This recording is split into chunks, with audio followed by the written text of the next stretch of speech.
Hello my friends, how are you? This is Pablo again from Madrid, from Spain, in my clinic, and today we are going to talk about the knee. The knee, I love the knee because it's an articulation that is very unstable. It's only two planes like this in articulation, and it must move a lot and hold all our weight of the body, and we can jump with this articulation, we can make a lot of things, and I love this, to treat all these structures. It's very difficult to find what kind of problem is in a knee disease. So what we're going to do today is to make diagnosis of the knee. We are going to see three things. First thing is the patella. Second thing is the ligaments, and lastly we are going to talk about meniscus disease. Okay, so let's go. Come with me. So, for example, here we have a knee. First of all, we try to see if there is any swelling in this articulation or not. This is very easy. We make a pump test. Like this, we hold the knee, we put it upwards, the patella, we try to elevate it, and then we press down and watch if there is any swelling or not. In this case, there is a little bit swollen, have more than usual movement, and there is not, I don't find an end of the movement. No? In the other knee, we are going to check it. It's very important always to make difference between one knee and another one, because in some cases you see something uncommon and it's the same in the other knee, and the other knee you don't feel any pain and anything, the patient doesn't feel anything, and maybe it's a normal thing for that kind of patient. Remember that all of us are completely different. One body is completely different from another one. I did it here, and okay, this is okay. I feel a very small movement, and it stops at the end. So he has a little problem here. I'm going to move the patella up and down. This is the healthy one, theoretically. I don't hear any sound. Nothing is perfect. And I feel that it slides properly. In this case, I'm going to check it. Let me see. Oh! Patient feels pain, and I feel like a crack. It's a bad thing. It means that the patella is a little bit, the cartilage is a little bit suffering in this case. Okay, I'm going to check ligaments now. How I do it? First of all is to see anterior cross ligament. This most important one is the most common important disease when we always think about diseases or ligamentary injuries in the knee. Always think about this anterior cross ligament. So, in my opinion, best test is Latchman test. We take like the knee like we were going to eat a hamburger or I don't know, something like this. And with one hand I hold the tibia, with the other hand I hold the femur, and what I make is this kind of movement, up and down, like this.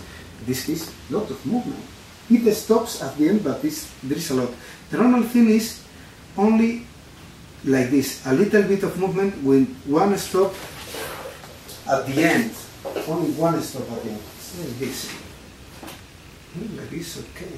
Like this, okay. Because it's a very small movement, and I can move it, but only a little bit. This has like 2 cross. This is 1 cross, it's normal one. This is like 2 cross. 3 cross, it will be very bad. It will be 3 crosses, it will be a 3rd degree that you have no stop at the end. You have a lot of movement and no stop. This in steroid only. It's very bad. Okay, I can check the anterior cross ligament in this way as well. When movement in this way, I press the knee to my chest and then pull it out, and in this case, look, you can look at this, lot of movement. What happened here, man? Poof! My God, lot of movement. This is an external knee, bad thing. But if I press it to the back, if the knee is hold it. But if I press to the front, this anterior cross ligament, we feel that there is a lot of movement. I'm going to make the same in the other knee. Let me check it. Let's see. Okay, I have less movement here. This knee works better than the other one.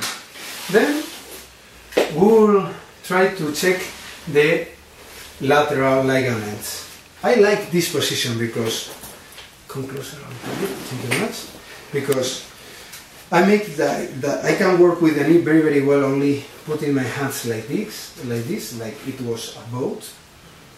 And remember, if the knee is in complete extension, you have to feel no movement, because all the posterior ligaments, all the posterior fascias of the knee are completely stretched, and you must feel no movement. If you feel movement here, it's a very, very bad thing. To check lateral ligaments, you must flex a little bit your knee and move it in this way. Okay, this is okay, a little bit of movement, but the knee is held by the ligaments. And check the other one. Same contact. See, this knee always is going to the external rotation. It means he has a problem in the hip. I'm going to try to put it in this position, put my hands like this, put the elbows down, and then move to one last side and another one. Oh, more movement than the other one. This is not good thing for him, but you are like shit. But okay, in this case I feel more movement when I press to the internal side. I think there is a problem in the interior part, in the interior lateral internal ligament. Okay, very well. Lastly, we are going to check the meniscus. Meniscus, you